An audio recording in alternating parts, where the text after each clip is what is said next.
What if you could afford £1 million house? What if you could afford to live somewhere amazing? But where would you spend that money?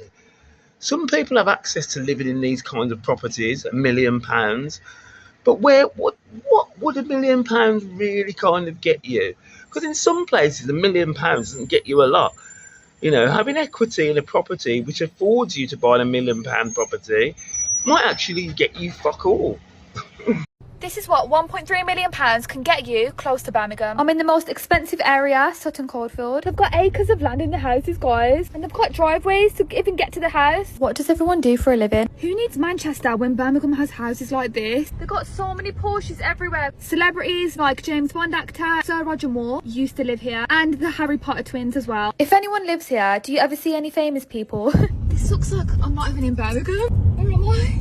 Happy Friday, one and all. Have you ever wondered what a house for £1 million in London looks like? Well, after this, I can confidently say that you're not going to want to. Big up to John for this one. Bit overcrowded by shrubbery, but, you know, not the end of the world. I couldn't tell you what kind of room this is supposed to be. Maybe the owner wanted his own library. You can shell out £1 million, you can shell out for a couple books. Let's have it right. Ain't impressed. Clutter, clear the gaff before we take photos. Now, the bathroom. That's always the bathrooms, isn't it? Star of the show. And you want to know why? This isn't even the worst of it. This is why we've got half the fucking back garden in here. But don't worry, this is an auction property, so I can guarantee you it will go for more than £1 million. And I don't know about you, I love a couple plants in my bathroom, but what I don't appreciate is half a fucking tree coming through the window. Or bathrooms that don't have any fucking windows. And don't worry, because if you were brave enough to come along to a property viewing, there's that much shit everywhere you couldn't get back through the front door. Here's what £1 million can get you for a house in the UK. Prepare to be mortified. Starting off strong with Wales. That's practically a bloody castle. Aesthetic is a bit trashy, but look at that big yard. London. As a house on its own, this is quite nice. But for £1 million? I just don't think it's worth it. Manchester. This looks like it's worth around 400k, not 965. Ew. I want to like it, but I feel like it's just really letting me down. I don't even know where Sussex is, to be honest. If you want Jesus to be your roommate, apparently this is the best place to go. Number 1, how is this a house? Number 2, who's going to want to live in a bloody church? Affected. I don't even know what to say to this. It doesn't look like it's livable. I just feel like this looks more like some place you would visit for fun, not a place you'd live. I'm sorry, but the UK, for £1 million, you're letting us down. The £1 million street nobody wants to live on. Imagine spending £1 million on a house, only to keep the curtains closed. No village green. No peaceful evenings in the garden. No birdsong replacing the morning alarm. Instead, it's traffic, sirens, pollution, delivery vans, buses, car horns. The kind of noise that never really stops. It sounds ridiculous, but across Britain there are streets where homes regularly sell for well over £1 million. Yet many people wouldn't choose to live there if money were no object, because sometimes you're not paying for the street, you're paying for the postcode. Take a look at parts of London. Some homes sit on roads carrying tens of thousands of vehicles every single day. Outside the front door are buses, taxis, commuters and lorries. The air quality can be poor, conversations in the front garden can be interrupted by traffic, and opening a window during rush hour isn't always appealing. Yet estate agents still list these homes for 7-figure sums, and buyers still queue up. How? Because Britain's property market doesn't always reward quality of life. It rewards location. The house itself often becomes secondary. Parents are chasing catchment areas for highly rated schools. Professionals want to be within minutes of the office. Investors believe prime postcodes will continue to rise in value. International buyers see London property as a safe place to park wealth. They're all buying for different reasons. But very few of those reasons are simply, it's a lovely street. And this isn't just happening in London. Across Britain, there are expensive homes next to railway lines, flight paths, major junctions and busy commercial districts. On paper, they're worth a fortune.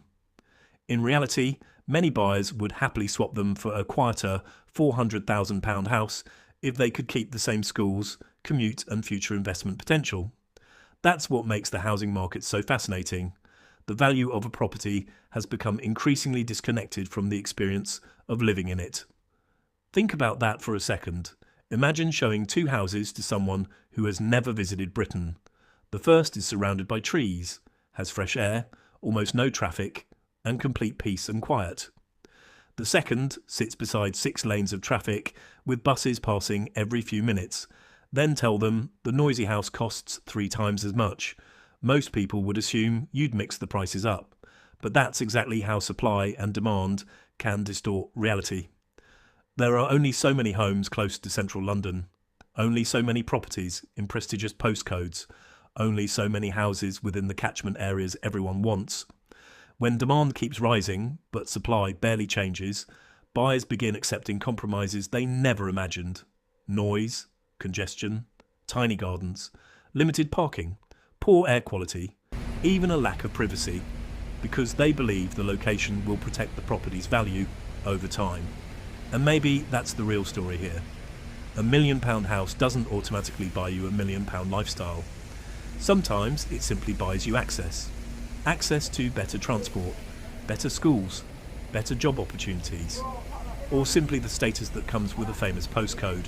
The bricks and mortar aren't always what people are paying for. They're paying for what the address says about them. So perhaps the biggest myth in Britain's housing market is that expensive always means better. Sometimes expensive simply means scarce. And the next time someone tells you they live in £1 million home, don't picture luxury straight away. Picture the road.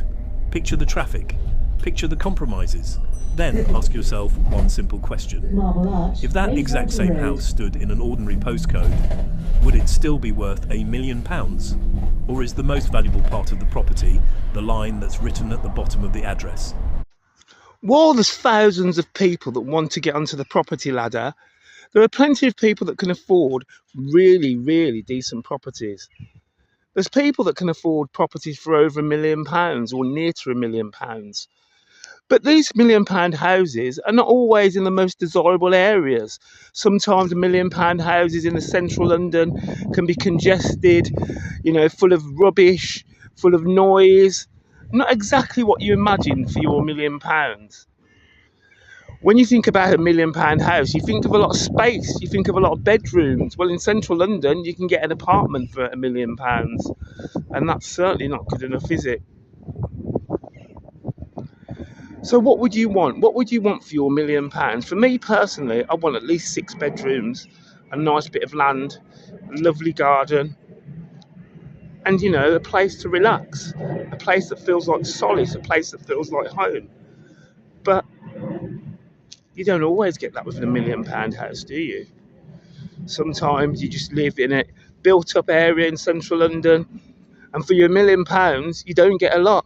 Maybe the property or apartment might appreciate, but at the same point, the quality of life. And if you're going to spend £1 million, or you're lucky enough to have £1 million in equity, or to be able to afford £1 million house over the course of a mortgage, then you want some land. You want to live outside of London. You probably want to live in Surrey. You probably want to live in Hertfordshire. You can have the better quality of life in High Wycombe, Buckinghamshire, all commuter places and commuter towns outside of central London with a better quality of life. So that's what I would choose. If you've got the money, choose life. Don't choose the inner city, and you'll be much, much happier for all of this. And your quality of life will just go swimmingly.